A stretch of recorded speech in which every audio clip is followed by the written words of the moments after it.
Olá, meu nome é Raíssa Pereira, eu sou aluna do terceiro período de odontologia da UERJ e essa é a prática de manipulação do alginato com gesso tipo 3. Eu inicio com a imagem apresentando alguns dos materiais que serão utilizados, como cuba, gesso, alginato, espátula, medidores, seringa, balança, cronômetro. De antemão peço desculpas, pois não consegui utilizar o cronômetro do celular, porque a câmera, ao gravar, aproximou a imagem. Então, eu decidi colocar um cronômetro virtual. Inicio o vídeo com a manipulação do alginato. A primeira etapa se dá pelo proporcionamento do líquido. Nesse sentido, utilizaremos 3 níveis de líquido para 3 medidas de pó. Nesse momento eu estou descompactando o pó e é interessante saber que toda vez que ele é descompactado, a sua medida aumenta. E isso deve ser feito toda vez que o alginato for utilizado.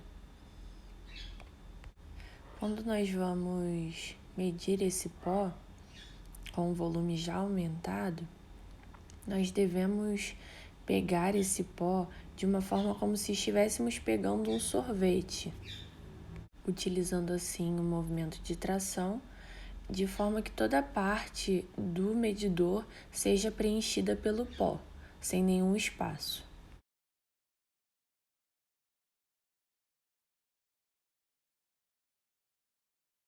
E aí nós separamos em uma cuba o pó e o líquido em outra cuba.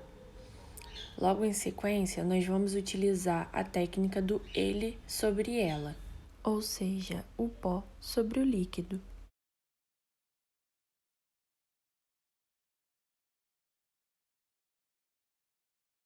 A movimentação inicial da manipulação vai ser uma movimentação leve, no intuito de que o pó vá se aderindo ao líquido, evitando assim a pulverização do ar por conta das partículas de alginato. É importante salientar que essa manipulação é feita no tempo de aproximadamente 1 minuto, como indicado pelo fabricante.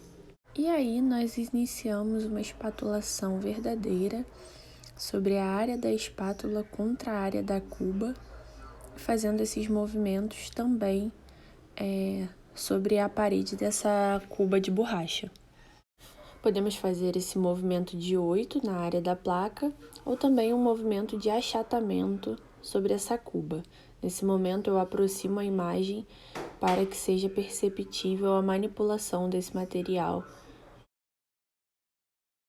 É importante deixar claro também que o tempo de presa do material, somado a tudo, é de 2 minutos e 40 segundos. Logo em sequência, nós partimos para a moldagem do paciente, no caso do vídeo do macromodelo. Esse material deve ser colocado na moldeira no tempo aproximado de 20 segundos. Eu tento colocar o alginato sobre a moldeira no menor tempo possível para que a gente não corra risco de, quando for levar à boca do paciente, esse material já estar endurecido. Eu vou distribuindo todo o material do alginato sobre a moldeira e inicio a moldagem. Primeiramente, eu insiro a parte posterior e logo em sequência a anterior. O intuito disso é para que o material seja extravasado para fora e não para a orofaringe do paciente. Quando fazemos a moldagem, devemos manter a nossa posição sem aplicar força sobre a moldeira.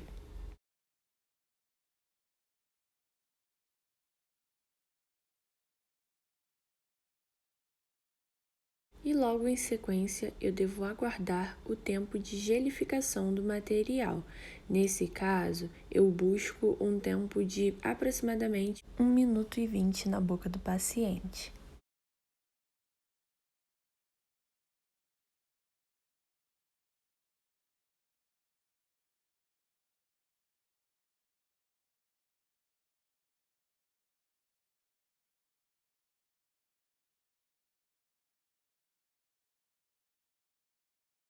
Esse vídeo em questão não foi possível a cronometragem, mas pelo tempo de vídeo podemos verificar que fica próximo entre 1 minuto e 20 a 1 minuto e 40 segundos.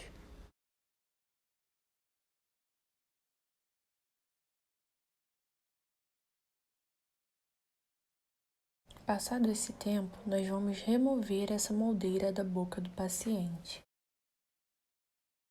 Um movimento antero-posterior, nós fazemos uma leve força para remover esse material e logo em sequência, apenas num movimento único, retiramos a moldeira da boca do paciente.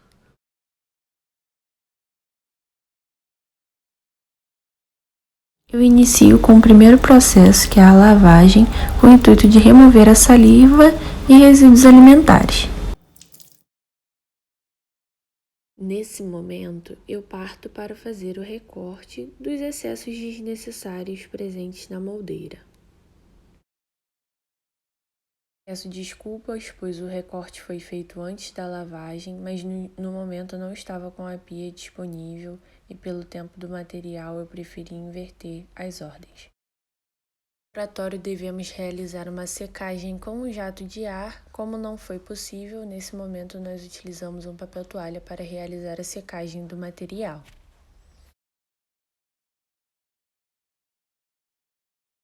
Eu vou secando com batidinhas, também no intuito de remover a água das concavidades.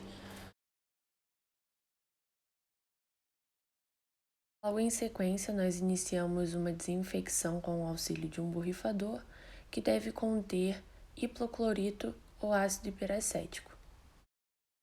Vamos deixar o alginato numa cuba durante 10 minutinhos, que no caso vai ser o tempo de preparação do gesso. Novamente faço uma secagem depois desse tempo e coloco o material no umidificador para que seja feito o vazamento do gesso. Agora eu inicio a manipulação do gesso. Começo descompactando esse pó também, no intuito de homogeneizá-lo. E logo em sequência, eu vou abrir esse material para que seja pesado. A proporção dada pelo fabricante é uma proporção de 100 gramas para 30 ml de água, ou seja, 100 gramas de gesso para 30 ml de água. Em outros testes que eu fiz, eu achei que o ideal fosse colocar 2 ml a mais de água. Perguntei ao professor se isso era possível ou se eu precisava colocar exatamente a mesma medida e me foi permitido colocar esses 2 ml a mais.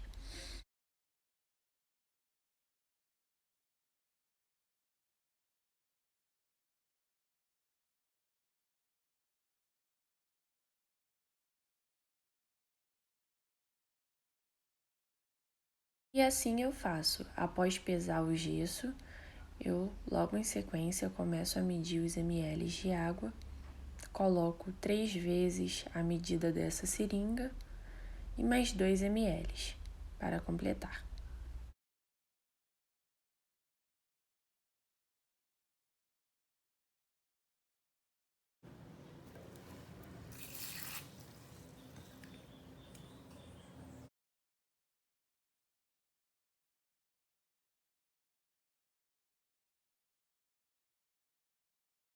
Nessa manipulação do gesso, eu também devo colocar o pó sobre o líquido, assim como na manipulação do alginato. De acordo com as aulas, nós percebemos que nem sempre a medida optada pelo fabricante é a medida ideal. Às vezes a medida pode ficar mais espessa do que deveria ou menos espessa. Nesse caso, como eu acrescentei 2 ml a mais do que a medida proposta pelo fabricante, isso não aconteceu. Vou fazendo uma movimentação como se fosse de uma batedeira e eu também tento fazer com que esse material tenha bom molhamento do líquido. É importante falar também que eu vou manipular esse gesso no tempo aproximado de 1 minuto.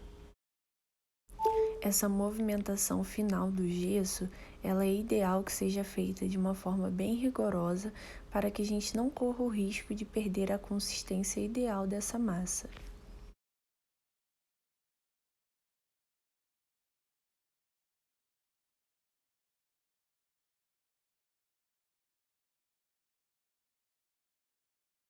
Antes do vazamento, seria ideal levar essa cuba com gesso a um vibrador, Mas como não foi possível ter um vibrador, nós vamos pular para a etapa de vazamento com o gesso. Essa vibração inicial teria como objetivo eliminar as bolhas formadas durante a manipulação do gesso. Antes de fazer esse vazamento, eu verifico uma última vez para não correr risco de ter água dentro do molde.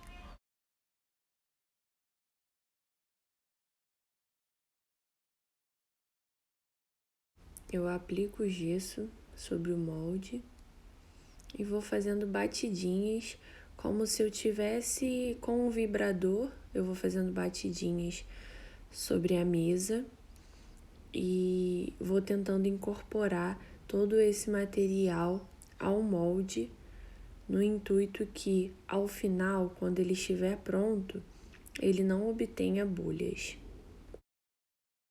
Eu vou inclinando essa moldeira junto com o molde e tentando fazer com que a vibração tenha movimentos laterais e vá escoando com esses movimentos laterais.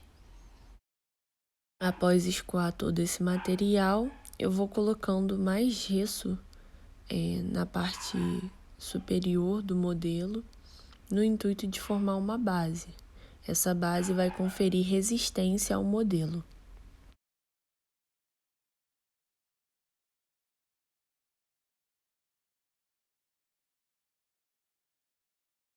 Poderia ter utilizado uma espátula ou até mesmo um pincel para atingir as menores cavidades e não correr risco de haver bolhas no modelo, mas no momento não estava com esses materiais presentes.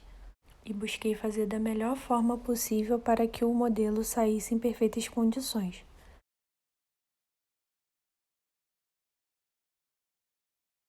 Nessa manipulação, eu utilizei o gesso Hirodent e esse gesso endurece no tempo de 20 a 30 minutos, podendo ser removido do molde após 60 minutos.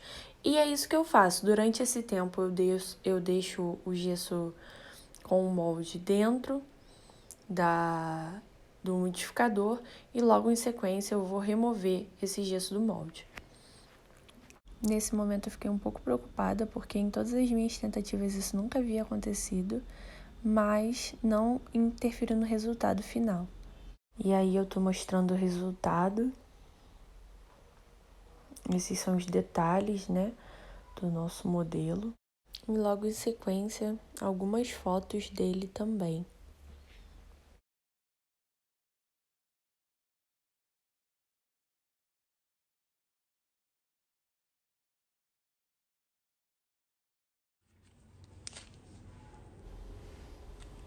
Essa foi a forma que ficou a base do nosso modelo, uma base bem rígida.